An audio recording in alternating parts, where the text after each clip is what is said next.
What if I told you that the strongest people in the world are not the loudest? They're not the most aggressive. And they're not the ones who always get the last word. In fact, the strongest people often say the least.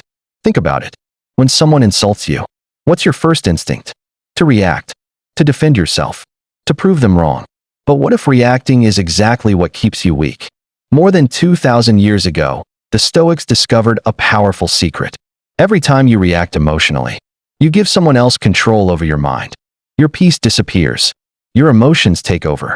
And suddenly, someone else is controlling how you feel. But truly strong people are different. They understand that not every insult deserves a response. Not every argument deserves attention. And not every battle deserves to be fought. Because real power isn't found in reacting. Real power is found in remaining calm when everyone else loses control. Imagine having that kind of strength. Someone insults you. You stay calm. Someone doubts you. You stay focused. Someone tries to provoke you. You remain silent. Not because you're weak, but because you've mastered yourself. And in today's video, you'll discover why strong people never react.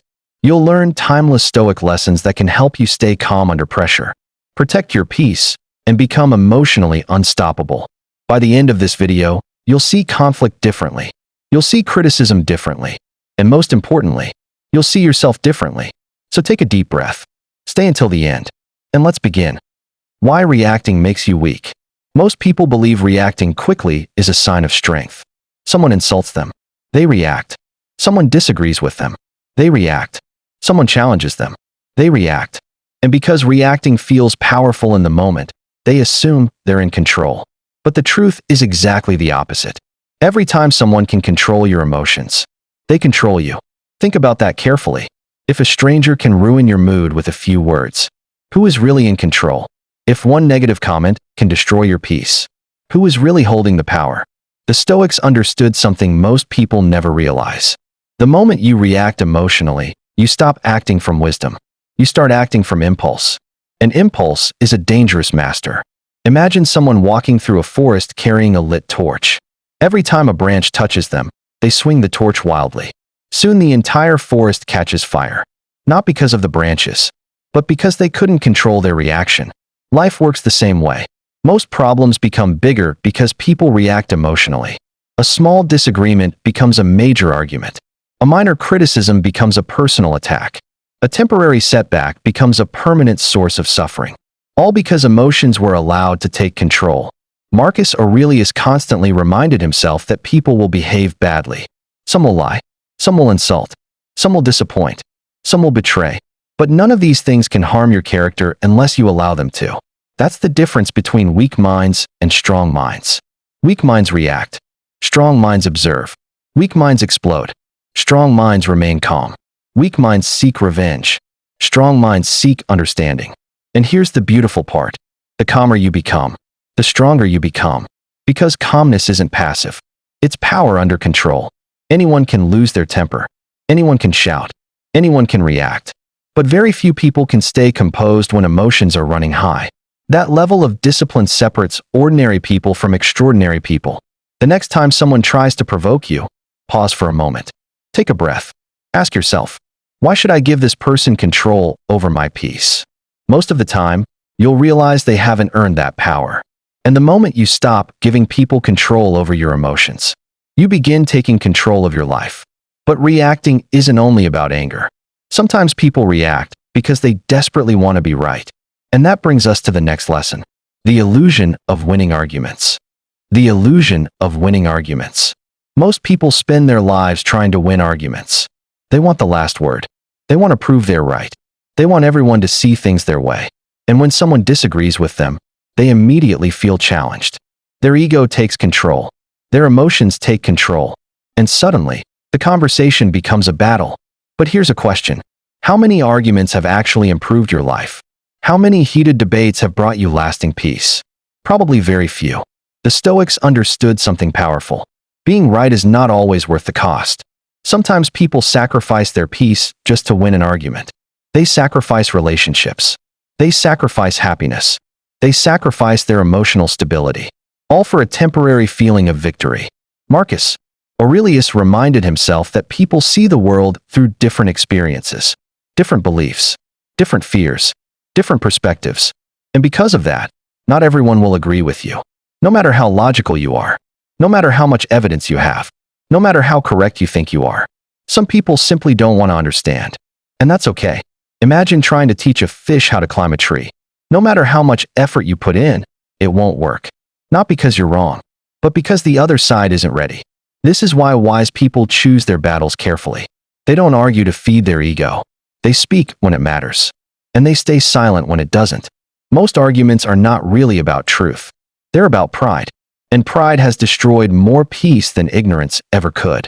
The strongest person in the room is often not the one speaking the most. It's the one who knows when to stop speaking. The one who refuses to waste energy proving themselves. The one who remains calm while everyone else is desperate to be heard. Think about the people you admire. The truly confident ones. Do they constantly argue? Do they constantly defend themselves? Usually not. Because confidence doesn't need constant validation. Confidence doesn't need approval. Confidence doesn't need to win every debate. Real confidence comes from knowing who you are. And when you know who you are, you stop feeling the need to convince everyone else. The next time someone tries to pull you into an unnecessary argument, pause. Ask yourself, is my peace worth sacrificing for this?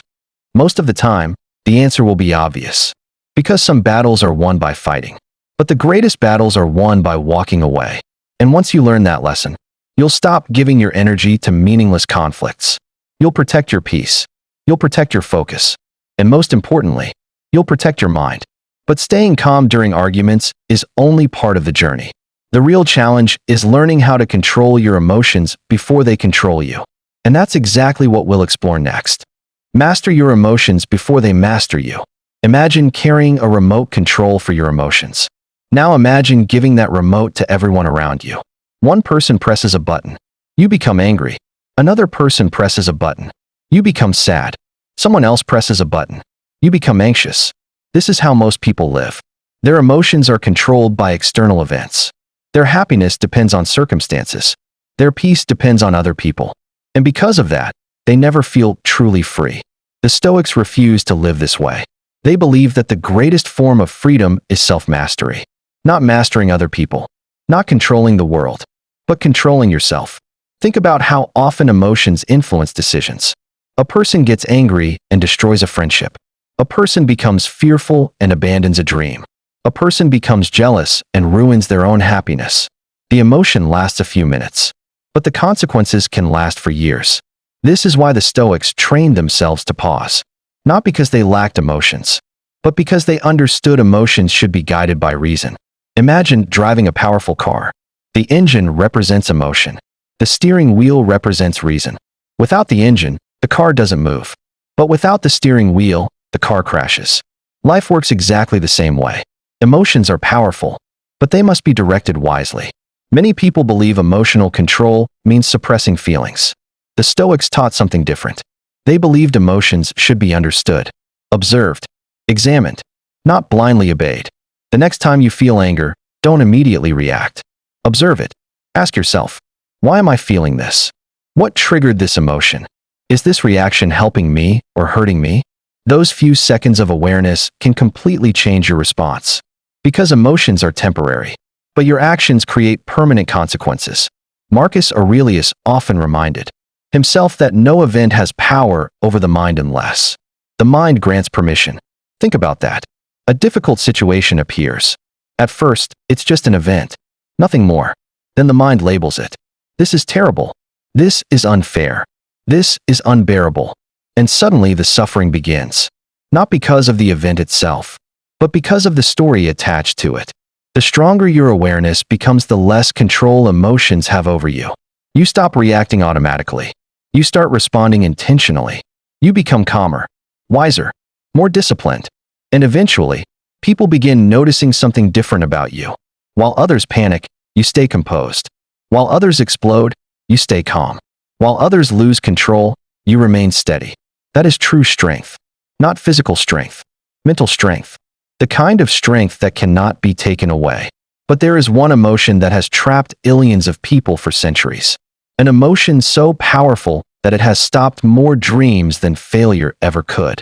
That emotion is fear. And that's exactly what we'll explore next. Between stimulus and response, there is a gap. Most people never enter that gap. They react instantly, without thinking, without awareness, without control. But Stoics live inside that gap. That 1-second pause is where your entire life quietly changes. In that pause, you are no longer controlled by emotion. You are conscious again. And in that moment, you decide. Wisdom or impulse. Peace or chaos. Control or reaction. This is the real battlefield. Not outside in the world, but inside your mind. Marcus Aurelius used this principle constantly in his reflections, reminding himself that the mind must stay above immediate emotional disturbance. And Epictetus taught that freedom begins the moment you realize there is a space between what happens to you and how you respond. That space is your power. Most people waste it. Strong people master it. Because once you learn to pause, you are no longer a reaction. You become a choice. You cannot control what people say. You cannot control what happens to you. But you can always control how you respond. And that response is where your real identity is revealed. Most people think their life is shaped by events. But in reality, life is shaped by reactions to events. Two people can face the same insult. One explodes. The other stays silent. Same situation, completely different outcome. That difference is not luck. That difference is discipline. Weak response creates more chaos. Strong response creates clarity. This is why Stoic thinkers focused so heavily on self-control. Because once your response is under your command, nothing outside can truly shake you. Epictetus said it simply. It's not what happens to you, but how you react to it that matters. And that one idea separates people who live in emotional chaos from people who live in inner freedom. Because when you master your response, you stop being a victim of circumstances and start becoming the author of your behavior. Most reactions don't come from truth. They come from ego. Ego is the part of you that wants to feel right, superior, and important, even when it doesn't matter. So when someone disagrees with you, ego says, prove them wrong. When someone insults you, ego says, reply immediately. When someone ignores you, ego says, make them notice you. But ego is fragile. It reacts fast, but it thinks poorly. And every time you act from ego, you lose clarity. You might win the argument, but you lose your peace. That's why Stoic philosophy teaches distance from ego-driven reactions. Because ego doesn't protect you. It provokes you. And the more you feed it, the less control you have over yourself. Real strength is not proving yourself right. Real strength is not needing to prove anything at all. Today's world is built to trigger reactions, not understanding, not peace. Reactions. Every scroll is engineered to provoke you. An opinion that irritates you. A comment that disrespects you. A post that makes you compare your life. And the moment you react emotionally, you lose control of your mind. Because reaction is the goal of the system. Attention creates engagement. Engagement creates influence.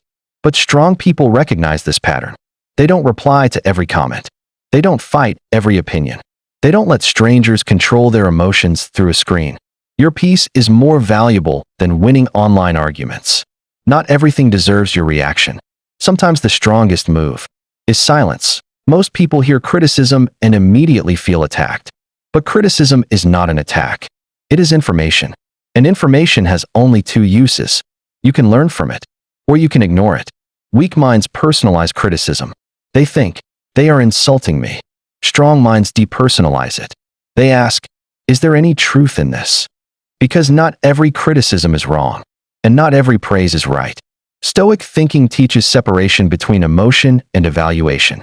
If there is truth in criticism, use it. If there is no truth, drop it. But reacting emotionally to criticism only creates suffering twice. First in the moment, and again in your mind. So instead of reacting, analyze, extract, and move on. That is control. That is maturity. An insult only has power when you react to it. The moment you react, you give it importance. You confirm that it affected you. But when you stay silent, the insult loses its weight on its own. Because silence removes the fuel it needs to survive. Think of it like fire. A reaction is oxygen. No reaction is suffocation. Most people don't understand this simple truth. You are not hurt by what is said. You are hurt by how you respond to it. Strong people understand this deeply. They don't absorb every word thrown at them. They let noise pass without resistance. Not because they are weak, but because they are unbothered. And being unbothered is a higher level of control than being loud. Sometimes the most powerful response is no response at all. Most people think strength is physical, muscles, dominance, aggression. But real strength is emotional discipline. Because physical strength can be seen, but emotional strength decides your entire life. Anyone can stay calm when life is easy. But can you stay calm when you are disrespected? Can you stay calm when things go against you? Can you stay calm when your ego is triggered? That is where real strength is tested. Strong people are not those who never feel anger. They are those who don't let anger decide their actions. Because every emotional reaction creates consequences. One uncontrolled moment can damage relationships, opportunities, and peace of mind. So emotional discipline is not suppression. It is control. And control over yourself is the highest form of strength. One of the most powerful Stoic techniques is delay. Never respond immediately when emotions are high. Pause your reaction, even for a few seconds. Because emotions rise fast, but they also fall fast. In that short delay, something important happens. Emotion starts losing control, and logic slowly comes back online. Most mistakes in life don't happen because people feel too much. They happen because people respond too quickly. A delayed response is often a wiser response. It creates space between impulse and action. And in that space, you regain control over yourself. Not everything deserves instant reaction. Sometimes the smartest move is simply waiting until your mind becomes clear again. You don't react in isolation. You react based on what surrounds you. If your environment is chaotic, your reactions become chaotic. If your circle is reactive, you become reactive. If your content is negative, your mind slowly starts absorbing negativity without noticing. Because environment doesn't just influence your mood, it programs your emotional reflexes. That's why Stoic thinkers were extremely careful about influence. They didn't just control their reactions. They controlled what they allowed into their mind. Not every conversation deserves your attention. Not every opinion deserves your energy. Not every environment deserves your presence. Because over time, your environment doesn't just affect how you feel. It shapes who you become. This is not just philosophy. It is daily mental training. Marcus Aurelius wrote in his Meditations that people will lie, insult, betray, and disappoint, and none of this should disturb your inner state. Because disturbance does not come from events. It comes from interpretation of events. The moment you accept this truth, you stop expecting the world to always behave fairly. And instead of reacting emotionally, you start responding consciously. That is the Stoic shift. From, why is this happening to me? To how should I respond to this wisely? And in that shift, you take your power back, and if you think about it deeply, Seneca was absolutely right. Because in anger, you stop seeing clearly. You stop thinking logically. And you start reacting like a different version of yourself. A version that speaks faster than it thinks, and decides faster than it understands. That's why anger is so dangerous. Not because it is strong, but because it feels justified in the moment. But every decision made in emotional blindness creates consequences that last much longer than the emotion itself. Strong people don't suppress anger. They understand its cost, and they refuse to let a temporary emotion create a permanent problem. Your life doesn't change when people stop provoking you. It changes when you stop reacting to everything. Because at that point, you are no longer controlled by external events. You become self-directed. And self-direction is the beginning of real power. Most people live in reaction mode. Someone says something, they react. Something goes wrong, they react. Ego gets triggered, they react. But strong people break this pattern. They choose their response instead of obeying impulse. And that single shift changes everything. Because now, life is no longer happening to you. You are consciously responding through it. That is transformation. Not perfection, but awareness in action. Start small. You don't need to react to everything. Not every message needs an instant reply. Not every opinion needs correction. Not every situation needs your involvement. Practice silence like a skill, because it is one. At first, it will feel uncomfortable, because your mind is used to reacting quickly. But slowly, you start noticing something powerful. Peace increases when reactions decrease, and clarity returns when noise is reduced. Silence is not doing nothing. Silence is choosing not to be controlled by impulse. And the more you practice it daily, The more natural calmness becomes your default state, the deepest level. Strong people are not the ones who never feel emotions. They are the ones who are not controlled by them. You will feel anger. You will feel insulted. You will feel triggered. That is human nature. But between feeling and reacting, there is a choice. And your life is built inside that choice. The world will keep testing you. People will keep provoking you. Situations will keep pushing your limits. But mastery is simple. Feel everything. Observe everything. React to very little. And choose peace over proving yourself. Because in the end, power is not loud. Power is controlled. And the strongest version of you is the one who can stay calm in a world designed to disturb you.